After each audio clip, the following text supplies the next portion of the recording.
चीन भारत को अस्थिर करने की योजना हमेशा बनाता रहता है, चाहे वो भारत को चारों तरफ से घेरने की बात हो या फिर भारत के पड़ोसी देशों को अशांत करने की बात हो। पाकिस्तान में चीन पाकिस्तान इकोनॉमिक कॉरिडोर के माध्यम से भारत को परेशान करने जैसी बात हो या फिर नदियों पर डैम बनाने की बात हो। अभी हाल ही में ब्रह्मपुत्र नदी पर चीन के द्वारा जल विद्युत परियोजनाओं का विस्तार किया जा रहा है। उन्हें बड़े स्तर पर प्रभावी रूप से ब्रह्मपुत्र नदी पर चीन के द्वारा डैम बनाए जा रहे हैं, बांध बनाए जा रहे हैं। और ब्रह्मपुत्र नदी आप सभी को पता है कि एक अंतर्राष्ट्रीय नदी है, तिब्बत से निकलती है सांगपो के नाम से, और इसके बाद जो है भारत में प्रवेश करती है। भारत का पूरा नॉर्थ ईस्ट ब्रह्मपुत्र नदी के पानी से ही सिंचित होता है। सबसे बड़ी नदी है, सबसे व्यापक नदी है। और आप सभी को ब्रह्मपुत्र रिवर सिस्टम पूरा का पूरा मैंने आपको डिटेल में डेप्थ में पढ़ाया है। तो ब्रह्मपुत्र नदी पर जल विद्युत परियोजनाएं बन रही हैं और इस समय ये मुद्दा बहुत चर्चा में है। भारत के नदी के प्रवाह पर चीन के द्वारा जो बांध बन रहे हैं, इसके संभावित प्रभाव क्या हो सकते हैं? क्या भारत की जल सुरक्षा खतरे में हो जाएगी? मीडिया में बहुत सारी बातें चल रही हैं। अभी आपने देखा इस समय बहुत चर्चा में रहा सिंधु नदी जल समझौता। पाकिस्तान के साथ जो हमने सिंधु नदी जल समझौता किया था 1960 में, उसको हमने तोड़ दिया।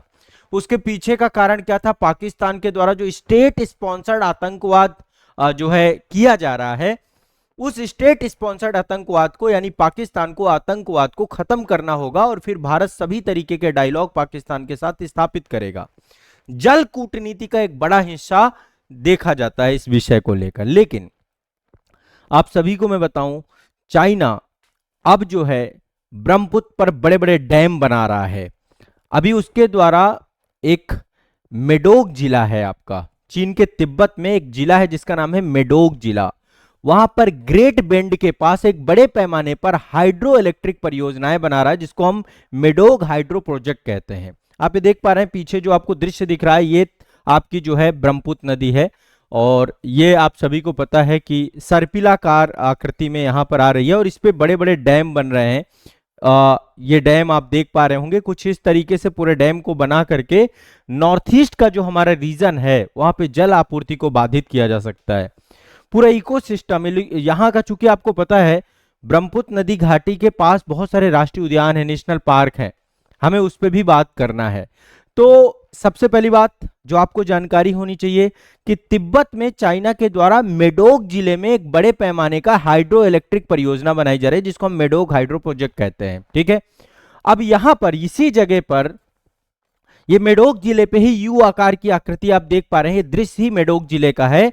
यहां पर ब्रह्मपुत्रा जो है यू आकार की घाटी में मुड़ करके प्रवेश करती है और फिर अरुणाचल प्रदेश में प्रवेश करती है, यानी कि भारत की सीमा के बिल्कुल नजदीक बात हो रही है। ये अरुणाचल प्रदेश के जस्ट ऊपर जो है आप, और देखिए चाइना बार बार में नॉर्थ ईस्ट के कई सारे क्षेत्रों पे अपना कब्जा भी बताता है, या मैकमोहन रेखा की बात हो, एलएसी की बात हो, या चाइना के द्वारा लगातार जो सैन्य टकराव होते रहते हैं, चाहे वो गलवान वैली की बात हो, डोकलाम का मुद्दा हो, समय समय पर चाइना विवादों में रहता है। भारत के पड़ोसी देशों पे लगातार उसका हस्तक्षेप बढ़ता है, तो भारत को एक प्रतिद्वंदी की तरह भी देखता है, एक तरफ मित्र बताता है, दूसरी तरफ पीठ में छुरा घोंपता है। ठीक है, तो अभी जो है भारत और बांग्लादेश दोनों के जल प्रवाह और मार्ग को प्रभावित करने के लिए ये पूरी की पूरी परियोजना बहुत कारगर होगी। अब देखिए इसका अल्टीमेट उद्देश्य क्या है। सबसे पहली बात, इसकी जल भंडारण क्षमता बहुत ज्यादा है।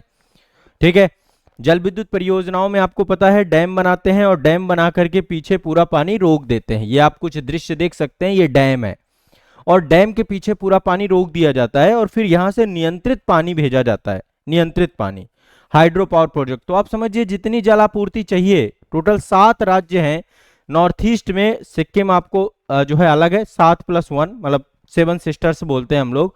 उन सभी क्षेत्रों पे आपको पता है कि जल की समस्या को देखने को मिल सकती है। ठीक है, इसके साथ बड़े स्तर पर पारिस्थितिकी व्यवधान भी होगा। चीन के द्वारा जो जल विद्युत परियोजनाएं हैं, इससे जल भंडारण क्षमता जो इसके द्वारा डेवलप की गई है, कहीं ना कहीं पे इससे जो है इस क्षेत्र में बाढ़ की समस्या, सिंचाई की समस्या, घरेलू उपयोग के लिए जल की उपलब्धता, ये सब चीजें प्रभावित होंगी एक साथ। पूरा इकोसिस्टम यहाँ पे प्रभावित होगा। साथ ही वन्य जीव अभयारण्य जितने भी हैं, राष्ट्रीय उद्यान भी हैं, वहां पर जो पानी की सप्लाई है, वाटर की सप्लाई है, उसका प्रभाव और उससे पूरा भारत की जो डाइवर्सिटी है, इन्वायरमेंट है, उसको प्रभाव देखने को मिलेगा। ब्रह्मपुत्र नदी एक समृद्ध जैव विविधता क्षेत्र है। काजीरंगा राष्ट्रीय उद्यान, मानस राष्ट्रीय उद्यान, ये जितने, काजीरंगा बिल्कुल ब्रह्मपुत्र नदी के जस्ट बगल में ही है। तो एक सींग वाले गैंडे का अधिवास है यहाँ पर। तो मेडोक प्रोजेक्ट के उत्पादन क्षमता से बहुत सारी समस्याएं बढ़ेंगी। अब आपको बताएं कि और भी बांध यहाँ पे बनाए जा रहे हैं, केवल मेडोक प्रोजेक्ट नहीं बनाया जा रहा, गार्जेस बांध भी यहाँ पे बनाया जा रहा है, और ये गार्जेस बांध से लगभग 3 गुना बड़ा है। वर्तमान में विश्व की सबसे बड़ा जल विद्युत परियोजना बना रहा है, और इसका प्रभाव बहुत बड़े स्तर पर पृथ्वी की घूर्णन गति में भी पड़ रहा है। तो आप समझ सकते हैं कि अपने आप में कितना बड़ा प्रोजेक्ट है। तो ब्रह्मपुत्र नदी को रोकने का प्रयास, साथ ही जो है ब्रह्मपुत्र नदी जो है, आप सभी को पता है, मानसरोवर झील से निकलती है, कैलाश पर्वतमाला वहीं पर है, चेमा युंगडुंग ग्लेशियर के पास से ही निकलती है, और तिब्बत से होते हुए, तिब्बत में इसको जो है सांगपो नदी के नाम से जानते हैं, अरुणाचल प्रदेश में भारत में प्रवेश करती है। अरुणाचल प्रदेश में इसको सिहांग या दिहांग के नाम से जानते हैं। और इसका अपवाह बेसिन जो है, आप समझिए, तिब्बत में पड़ता है, भूटान, भारत और बांग्लादेश, 4 देशों में, भूटान से होके नहीं जाती, लेकिन इसका बेसिन है, नदी बेसिन, अन्य सहायक नदियां इससे आके जुड़ती हैं। ठीक है, तो अरुणाचल प्रदेश के सदिया शहर के पश्चिम में भारत में प्रवेश करती है। इसका जल ग्रहण जो है अरुणाचल प्रदेश, असम, पश्चिम बंगाल, मेघालय, नागालैंड, सिक्किम, इन सब तक विस्तारित है, और पूरी तरीके से उत्तर भारत, उत्तर पूर्व भारत की, नॉर्थ ईस्ट इंडिया की जीवन रेखा के तौर पे आप इसको देख सकते हैं। तो ये एक बहुत इंपॉर्टेंट नदी है। इसमें बांग्लादेश में जाकर के जमुना कहलाती है, फिर पद्मा से मिलती है, वहां मेघना मिलती है, और अंतिम रूप से गंगा ब्रह्मपुत्र नदियों का संयुक्त जो होता है, और यहाँ बड़ी आबादी का अधिवास क्षेत्र है। तो ये एक पूरी की पूरी चर्चा काफी चर्चा में है, और जल कूटनीति के अंतर्गत चाइना एक बड़ी कार्रवाई कर सकता है, और ये कार्रवाई कर ही रहा है, कर सकता क्या है, बाकायदा पूरा ये प्रोजेक्ट आपके बन के तैयार है।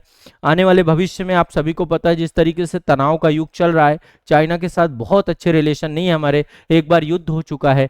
ऐसे में इस तरीके के जो प्रोजेक्ट हैं, निश्चित तौर पर भारत के लिए जल कूटनीति के अंतर्गत चाइना के द्वारा एक दबाव बनाया जा सकता है। और वाटर, देखिए मैं एक चीज बता दूं, आने वाले समय में युद्ध जो होगा उसके पीछे का एक प्रमुख कारक जल भी बनेगा, देख लीजिएगा।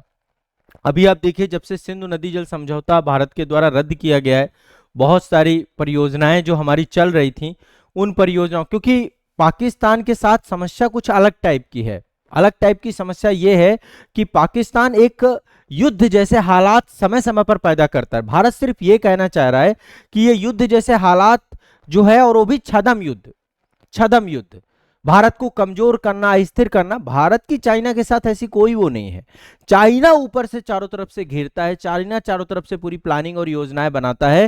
तो यहां पर जो है ये एक परेशान करने जैसा वाकया है, और भारत को पूरी तरीके से ये एक तरीके से काउंटर करने के प्रयास से किया गया, उसके अंदर दबाव बनाने को लेकर के प्रयास किया गया है। ठीक है, तो ब्रह्मपुत्र बेसिन पर भारत के द्वारा भी मल्टीपल परियोजनाएं बनाई गई हैं, लेकिन जो चाइना कर रहा है, चाइना इस डैम की जो क्षमता विस्तार किया है, वो अपने आप में बहुत ही इसको प्रभावी और घातक बना देता है। ठीक है, इसमें आप सभी का क्या सोचना है, एक बार कमेंट करके बताइएगा। चलिए।